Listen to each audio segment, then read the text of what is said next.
Hi, this is Venkat. I am the product owner of DMAP. What exactly is DMAP? If you ask me this question, I will always tell you that DMAP is a two-container solution.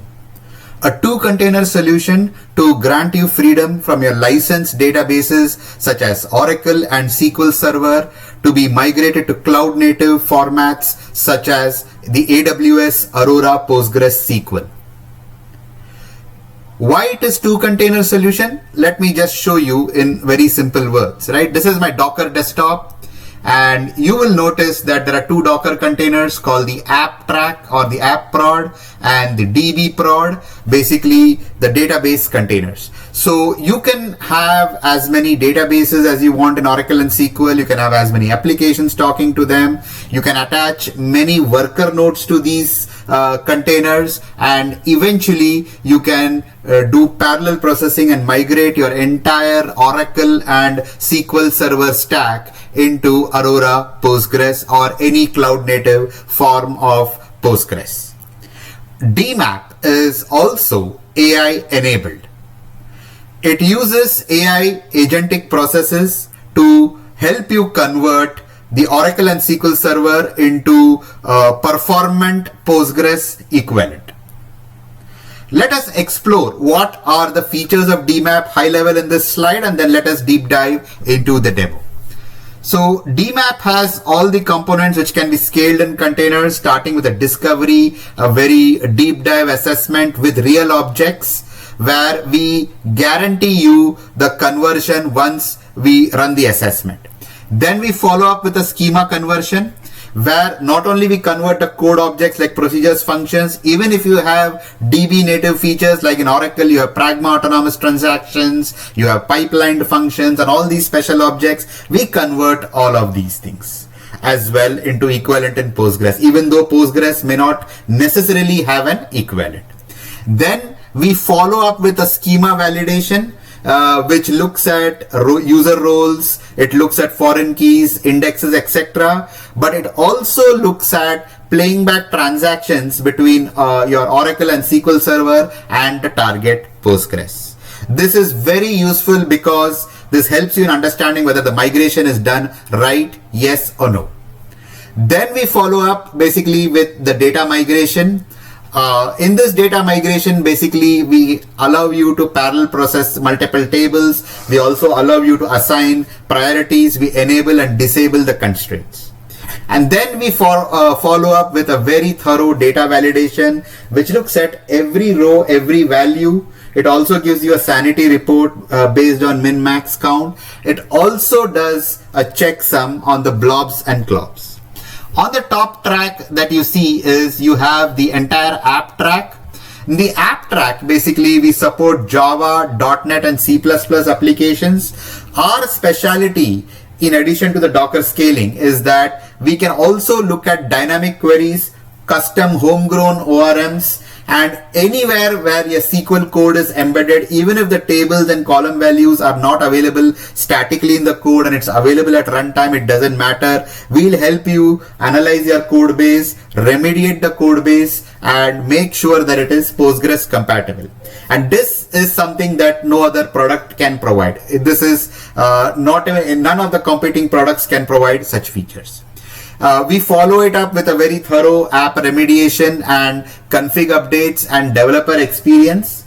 And overall, we basically help you accelerate the whole migration, from Oracle and associated apps to cloud native Postgres, and having the apps also remediated for the Postgres SQL actions. Now, having said this, let's deep dive into the demo. So running from the container, this is the DMAP GUI, and let's start with the DB track that we talked about. So here is an interface where we kind of enter all the the values, the connection strings, all of those details. If you want to do a bulk migration, like I have said, 10,000 schemas, 200 databases, 500 apps, and we have done plenty of such projects in this manner.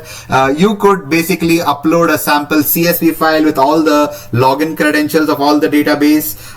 Give me a set of either Kubernetes nodes or Docker Swarm nodes where I can scale the containers, and DMAP would make sure that all the containers are auto allocated.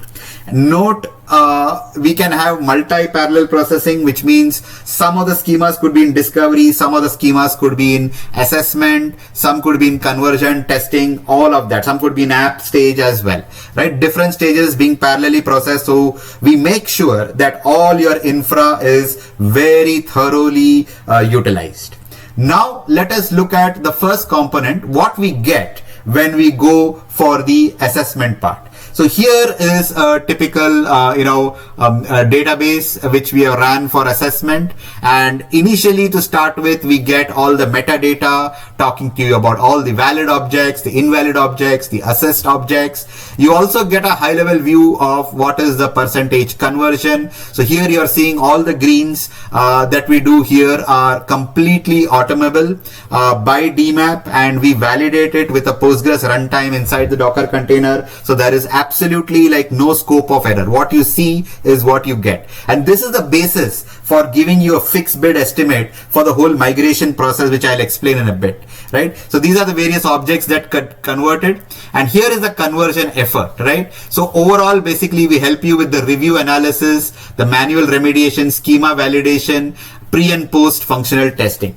To give you a more production-like feel, let me walk you through a much larger schema report that talks about basically a very production grade schema. As you can see, this has more than 500,000 lines of code, DDL statements. Here we are able to automate 83%, right? So this has 4,209 code objects, and when I say code objects, one stored procedure, one function is like one object, right? And there are 4530 storage objects. These are typically tables, partitions, views, etc.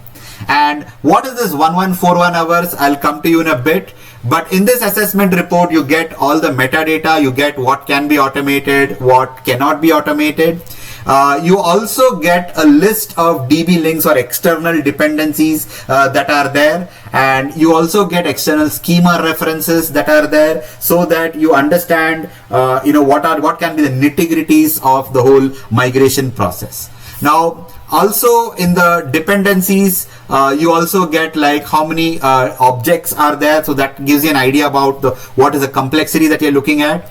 And important part, right? What does that 1141 hours look like, right? So typically we need to review this entire report, which is a very long report, and this is like you're talking about 500,000 lines of code out here, so it takes around X amount of time to review it. What is the manual remediation? DMAP gives you 83% automation, but what is the delta 17%? What does it look like? And mind you, all these numbers are before AI. When you apply AI, you can further get further acceleration that we are not talking about. That is actually a bonus. Now, second part is we do a lot of schema validation process out here, where we help you play back the transactions. In addition, you got to review those errors and put in some additional testing. So that additional effort is out here. And then there is a pre and post functional testing that you get, and then there is an overall planning, PM, and coordination. So adding to this, we give you, like, for one environment, what does it take to completely migrate out of that Oracle database schema and move to the equivalent in Postgres Aurora. Once we do that, we also talk about the various special objects. If you recollect, DMAP not only converts your code and your tables, but it also looks at special objects that don't have an equivalent in Postgres. So here in this case, it's a real life production scenario, guys.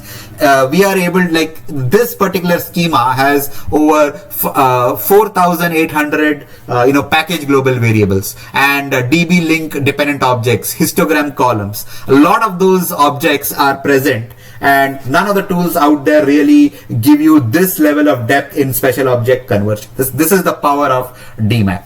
We are also talking about objects that we could not convert. We give you small errors. What are the errors? An important part, we also tell you what are the occurrences. These occurrences can be a great input, because after doing the first schema, if you see that there are several occurrences of a particular object, we can give you a fix. And DMAP DevOps is so powerful that you just restart the Docker containers, it will pick up the fix and apply it everywhere.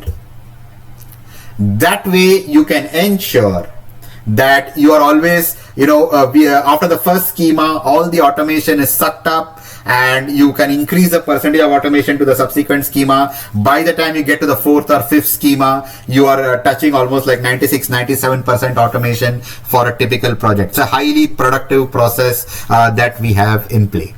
Right. So once we complete the entire schema assessment, we kind of jump into the schema conversion.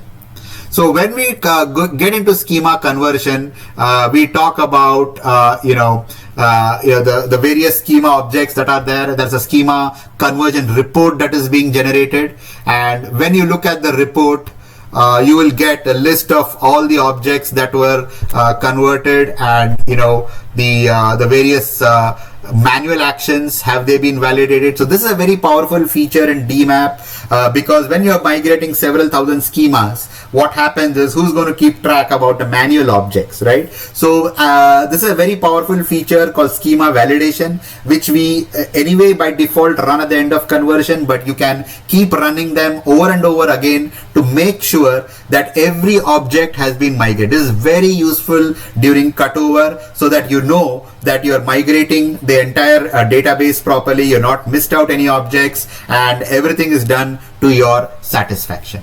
Okay.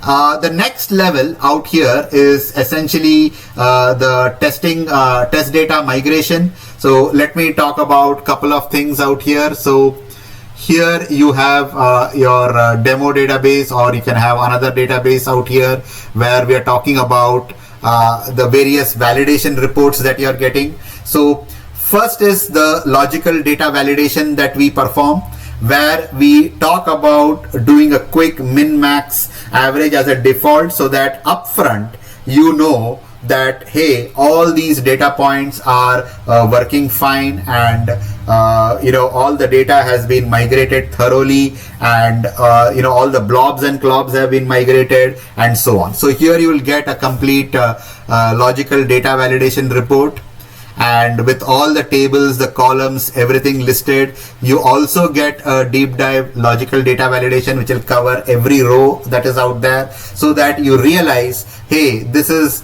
this is a schema that has been migrated correctly, and every data point has been taken care of, right? We also have basically a kind of code validation report. This code validation report tells you, like, you can look at the various views that are there. You can check out whether all the code objects, whether they have been played back properly, what is the source time, what is the target time, whether the threshold has been met. And you can also find out, like, hey, for the right sizing that we are doing, is all the details, is all the performance up to the mark, and we are not having any issues. If there are any issues, we'll flag them out here, and we can actually deep dive. Hey, the data is correct, the functionality is correct, but these particular views are not performant. So we can go back, tweak them, look into the performance analysis, make sure it is proper, and then come back. So this gives a great head start. You can keep running this. We keep clicking the revalidate button over and over again. It would reload the data from the snapshot at both Oracle and Postgres and make sure all the data is proper. Okay. And we also do a lot of triggers validation, and we can get a complete report based on that, and also functions and procedures and even package bodies. So that way we know that the entire schema has been migrated very properly. Okay. Next, let me follow up with the other extra features. So you have got something called as the DMAP utilities. So database migration is not just schema, data, functions, and other things. You can run individual utilities where you can look at the various Java data types that are there. You can look at individual SQL remediation reports, and you can look at individual tables, columns. You can also look at AI hallucination. So we have a built-in hallucination checker which gives you the hallucination reports of the AI, so that you can avoid those things and make sure that your work is really productive during the whole schema migration phase. Okay. Yes. Here you can add basically whatever is your AI settings. You can add more containers out here so that you can parallelize your whole migration process. Okay, and we also offer you AWR report analysis, where you can look at the AWR reports, and let me just walk you through a sample report that we have. Right. So this is a typical code that we let you run, and the reason I'm showing you this code is because when you initiate a schema migration, you are never given the administrative access. You're always given a read-only access. So usually, and customers are very wary about running anything on production. So we let you download a script. We can run it from DMAP, but we also let you download this script and run it at the customer production with the customer's credentials and permissions, so that you're able to get a good AWR analysis. So we call it AWR analysis, but there are a lot of things other than the AWR it pulls out that helps us in right sizing the the database to the target. This includes identifying tables that need to be archived, identify read-only tables which transactions that never had any transaction for more than a year, and so on and so forth. So it's a pretty comprehensive report that you get, right? Now, having said this, let us get into the application side of things. So this is DMAP, the app component, where we can upload. So how do you upload applications? You can give a Git URL, or you can go for a Bitbucket URL, or you could just download the application and give it to me in a folder. So remember one thing: DMAP sits behind your firewall. So there is nothing that is going into a SaaS environment, or nothing that leaves your data center. Even if you have concerns about the AI, you can create a Llama module in your tenant, and DMAP via OLlama can connect to it and give you the output. So DMAP is very heavily privacy focused. Zero data leaves your data center. So please feel safe to upload your application into DMAP, and once you do that, we will give you basically an assessment report. And let me walk you through a sample report, a very production grade report that we have got. So you're talking about an application which has over 5 million lines of code out here, and it has over close to 10,000 files, and almost 1250 files, over 1,000 files have got SQLs embedded in them. So this is important because you're now limiting your scope from 9,150 to 1227. And we have identified 14,786. Now remember, DMAP's algorithm is very powerful. It will detect even if the code is dynamically changed or formulated in the code, even if the table names and column names are not available in the static code. It doesn't matter. We can parse the static code and identify those queries and remediate those queries. And what you see in the hours out here is, after that automation, what do you get? Right. So typical DMAP can cover any file type that is ASCII format, that is text parsable, that is. So in this case, this had there were Java, there were .NET. Sometimes people embed code inside property files, config files, ignored files, and other text files as well. As long as it is a text file, we will be able to parse through it and give you some outcome. Okay.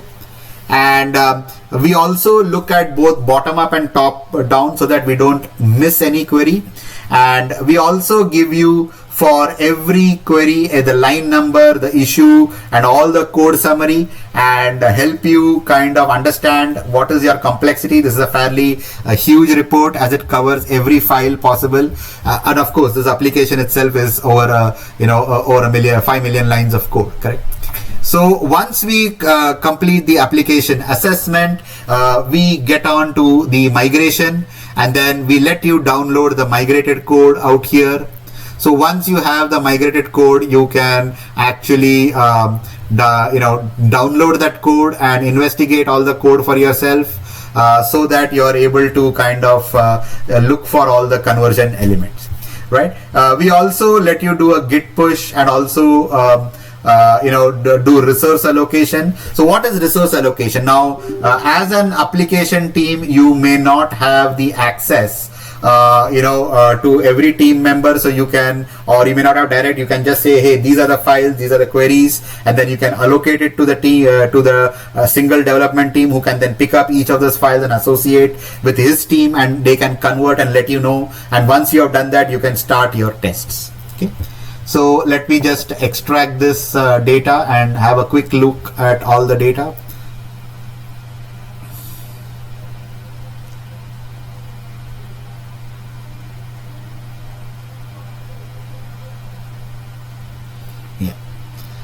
Yeah, so you get all the code and every data and all the Java code that is completely remediated inside this.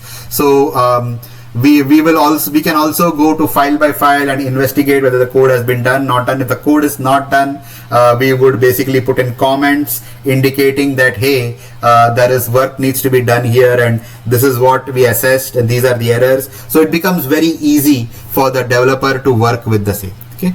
So this is the overall demo for DMAP, and there is of course an life cycle status screen, where if you are having several hundred containers, you can look at all the analytics of what is the state, whether the schemas in discovery, assessment, auto conversion, remediation, schema validation, data migration, data validation, functional validation. Similarly for the application, you get whether it's an assessment, migration, scoping, migration. So this way you can track all your migration items. Thank you so much for watching.